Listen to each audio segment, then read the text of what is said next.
En la batalla de Varsovia, Federico Guillermo probará su nuevo ejército profesional como aliado de Suecia. Una batalla de 3 días con la que Brandeburgo demostrará su capacidad estratégica y militar.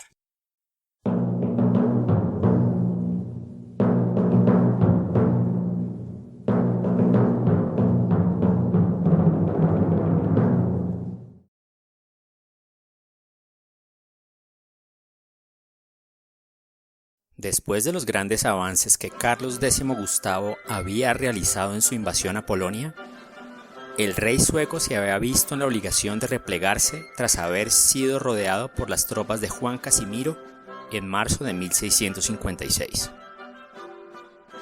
Los suecos habían derrotado a las tropas de Stefan Czarniecki en la batalla de Golab, a quien habían perseguido mientras se dirigían a Leópolis.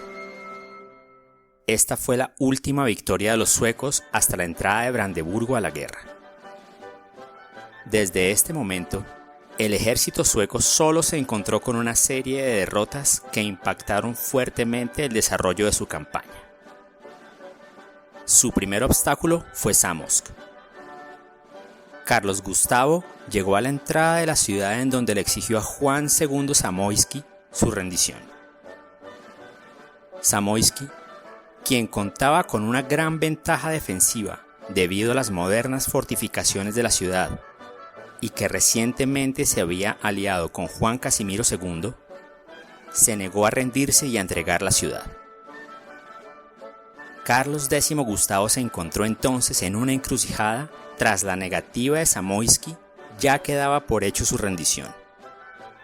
Se le habían unido 3.000 hombres de infantería y contaba con una gran cantidad de poder de fuego, así que inició un asedio a Zamość. El ataque comenzó con un bombardeo concentrado de artillería. Sin embargo, la ausencia de armamento pesado y la falta de fuerza armada, ya que había dejado al resto de su infantería en Lublin, hizo que la caída de la ciudad fuera imposible y tuvo que retirarse a los 5 días. Su siguiente derrota fue en Yaroslavl, en donde las tropas de Czarniecki, quien se había recuperado tras haber perdido en Golab, y que fue en ayuda de Jerzy Sebastian Lubomirski, arrollaron al ejército sueco. Esta serie de escaramuzas terminaron arrinconando a las tropas de Carlos X Gustavo e hizo que los polacos que se habían unido a su ejército desertaran de sus filas. Ya debilitado, y después de haber sido rodeado en la zona en la que confluyen el Vístula y el San, Carlos Gustavo tuvo que replegarse hacia el norte. La marea cambió de manera drástica. Era claro que las fuerzas a disposición de Suecia no eran suficientes para forzar un fin rápido de la guerra. La carrera hacia el sur había significado que Carlos tenía que abandonar cualquier esperanza de una captura rápida de Danzig, mientras que los polacos habían despejado la zona del Vístula entre Cracovia y Varsovia. Juan Casimiro llegó a la capital con 28.500 regulares y entre 18 y 20.000 reclutas. El 29 de junio, una fuerza de infantería campesina arrasó con la ciudad. La situación de Suecia es el punto de entrada del gran elector para ejercer como un actor diplomático y militar en el balance de fuerzas de la contienda entre suecos y polacos. Federico Guillermo había firmado en enero de ese año un tratado con Suecia, el Tratado de Königsberg, en el que sellaba su alianza con Carlos Gustavo y ponía bajo contrato de vasallaje el Ducado de Prusia. Este giro de vasallo de Polonia a vasallo de Suecia le había permitido a Federico Guillermo mantener un cierto equilibrio en la contienda. Sin embargo, este tratado se había firmado en condiciones completamente diferentes. Suecia estaba en la posición ganadora en la contienda. El ejército sueco estaba consiguiendo unas victorias importantes a la vez que avanzaba en su invasión subyugando los territorios polacos. Parecía que Suecia ganaría la guerra sin lugar a dudas. Pero ahora el panorama había cambiado. Las tropas de Carlos Gustavo estaban bastante disminuidas y había perdido el territorio conquistado. Además, Suecia quería emprender de nuevo su campaña contra Polonia, y para lograr ese objetivo, el rey sueco tendría que acudir a su aliado Brandeburgo. Federico Guillermo vio en esto una oportunidad para volver a negociar los términos del tratado que había firmado anteriormente. Ahora con demandas de territorios polacos en caso de victoria, Brandeburgo firma un nuevo tratado con Suecia en junio, el Tratado de Marienburgo. Los dos aliados volvieron a invadir Polonia y se dirigieron hacia Varsovia, en donde tendrían una fuerte batalla de 3 días que le permitiría al gran elector mostrar su nueva fuerza y la capacidad de su ejército para el combate. La batalla de Varsovia, del 29 al 31 de julio de 1656, fue el primer combate para el elector y su ejército permanente, y merece una mayor atención de las que usualmente recibe en las historias modernas del ejército alemán, por no decir ninguna. Más allá de la increíble ironía de que la primera gran operación militar de Prusia fuera un golpe relámpago contra Varsovia, la batalla muestra muchos atributos que posteriormente serían vistos como característicos del ejército alemán. Los aliados se acercaron a Varsovia desde el norte, marchando a lo largo de la orilla derecha del río Vístula, con la caballería de Carlos X Gustavo a la derecha, la infantería de Brandeburgo y Suecia por el centro, y la caballería de Federico Guillermo a la izquierda. Las fuerzas unidas llegaban a cerca de 18.000 soldados, de los cuales menos de la mitad, 8.500, pertenecían al ejército de Brandeburgo. La fuerza polaca era mucho más grande, entre 35.000 y 40.000 hombres. Prácticamente duplicaba el número total de los aliados, sin contar que los polacos también tenían 2.000 hombres de la caballería ligera tártara de Crimea activa en el campo, cuya función era acosar y atacar las líneas de suministros y las columnas en marcha de los invasores. El centro de la posición polaca, que contenía la mayoría de sus fuerzas, estaba ubicado en el fortificado suburbio de Praga, al otro lado del Vístula, mirando hacia Varsovia. El primer día, 28 de julio, las fuerzas aliadas tomaron la iniciativa. La caballería marchó río abajo con la pretensión de montar un asalto frontal a las fuerzas polacas. En el trayecto hicieron contacto con la caballería polaca, con la que tuvieron una confrontación poco significativa. Sirvió principalmente para medir y evaluar sus fuerzas. Los polacos se sentían confiados de su posición atrincherada. Los aliados estaban esperando traer su fuerza principal antes de llevar a cabo cualquier ataque frente a un ejército numéricamente superior. En la noche, los comandantes aliados llegaron al campo de batalla. Después de haber explorado el terreno, se encontraron con que el espacio que había entre el bosque de Bialoleca y el Vístula en el noroeste era muy angosto para poder desplegar su ejército completo, y el espacio para las líneas de fuego se había convertido en un factor definitivo para la batalla en esa época. Adicionalmente, los polacos habían establecido una serie de trincheras y barricadas en ese cuello de botella, con el ánimo de detener la línea de avance de las tropas aliadas.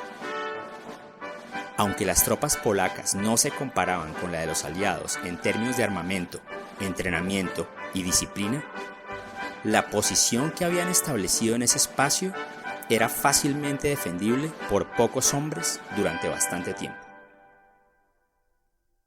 Al día siguiente, 29 de julio, Carlos X y Federico Guillermo decidieron marchar por el flanco izquierdo alrededor del cuello de botella para asestarle un golpe al flanco derecho polaco que estaba pobremente defendido. Esta era una maniobra audaz, pero bastante riesgosa. Solo podía lograrse con una gran fuerza de caballería. Las fuerzas hostiles estaban prácticamente en contacto. El ejército marchaba a no más de 2 millas del campamento enemigo, y su mayoría tenía que pasar a través del bosque de Bialoleca. Además había que organizar a las fuerzas, ya que los suecos, que se encontraban a la derecha, tenían que desplazarse hacia la izquierda de la línea de marcha. En la mañana del 30 de julio, los aliados prepararon sus columnas para marchar por el flanco. Federico Guillermo inició con un reconocimiento de la zona en el que descubrió una pequeña montaña, marcada en los mapas como La Colina, que estaba ubicada cerca del bosque y que ofrecía una gran visibilidad de la ruta que habían marcado en sus planes. Así que antes de iniciar la movilización de las tropas, Federico Guillermo, con una fuerza de infantería y de dragones de la Guardia de Avanzada, atacaron la colina. Sus tropas inmediatamente dispusieron armas pesadas en la parte alta y lograron defender exitosamente la posición de los vigorosos contraataques que hacían los polacos desde una fortificación cercana. Mientras las tropas de Brandeburgo fijaban la atención de los polacos en la lucha por la colina, los suecos iniciaron la marcha. Las tropas de Carlos X se movilizaron a través del bosque de Bialoleca, con la infantería escudada por la caballería. El sueco llevó a su fuerza completa hacia un plano angosto que estaba ubicado en el flanco derecho polaco. Un cuerpo de húsares alados polacos, comandados por Aleksander Polubiński, lanzaron un ataque a las tropas de Carlos X, pero su ejército ya había tomado y consolidado esa posición. La carga de los húsares no se hizo contra el centro, que estaba controlado por la infantería, sino contra la caballería que los estaba flanqueando. A pesar de que los húsares estaban recibiendo fuego de infantería durante su ataque a la caballería de Carlos X, estaban cumpliendo con su primera tarea, que era atravesar la primera línea de defensa y penetrar en la segunda. Este ataque fue absorbido y repelido por la caballería, lo que hizo que los húsares tuvieran que retroceder. La falla de este ataque se debió a que la caballería sueca estaba dispuesta en 3 líneas, lo que le daba una profundidad bastante significativa a la defensa.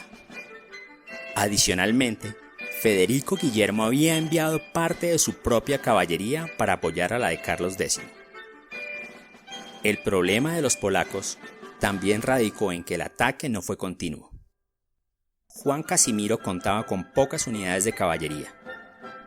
Los húsares eran la fuerza más costosa de su ejército. Tan solo 800 hicieron parte de la carga polaca, y la caballería panzerni de reserva no apoyó el ataque. Pero ahora los problemas se presentaban para Federico Guillermo. La colina se había convertido en el flanco derecho de la posición del elector. Una gran fuerza de caballería polaca intentó tomar este flanco y otra igual de tártaros intentaba llegar y rodear a las tropas de Brandeburgo por la izquierda. La infantería que se encontraba en el punto alto de la colina hizo retroceder a las tropas polacas que realizaban el asalto, principalmente con su poder de fuego. Los tártaros, acostumbrados a saquear a sus contrincantes, prefirieron tratar de obtener un botín antes que cumplir con el objetivo operacional del ataque. Juan Casimiro vio que la batalla estaba perdida, así que inició la retirada por el único puente que atravesaba el río. Carlos X pudo completar su marcha de flanco, pudo dirigirse hacia su derecha y ahora podía ubicarse con vista al suroeste, directamente hacia el Vístula. Los aliados habían ganado la batalla de Varsovia. La maniobra conjunta de las tropas suecas y de Brandeburgo habían logrado sacar a los polacos de su línea fortificada entre el Bialoleca y el Gran Río, obligándolos a reorganizarse apresuradamente. El siguiente combate se realizaría ahora en un campo relativamente abierto, con espacio suficiente para desplegar una fuerza combinada. Era un punto ideal para mostrar las cualidades de un ejército con un entrenamiento, disciplina y armas superiores a las de su rival. Sobre todo, los polacos ya no contaban con la ventaja de luchar desde sus posiciones preparadas y fortificadas, lo que era un ecualizador tradicional entre fuerzas de notable diferencia cualitativa. Al día siguiente, los aliados avanzaron por el campo abierto.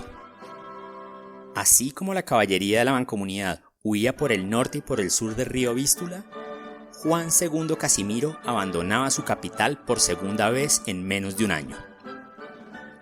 el rey sueco y el gran elector entraban a Varsovia.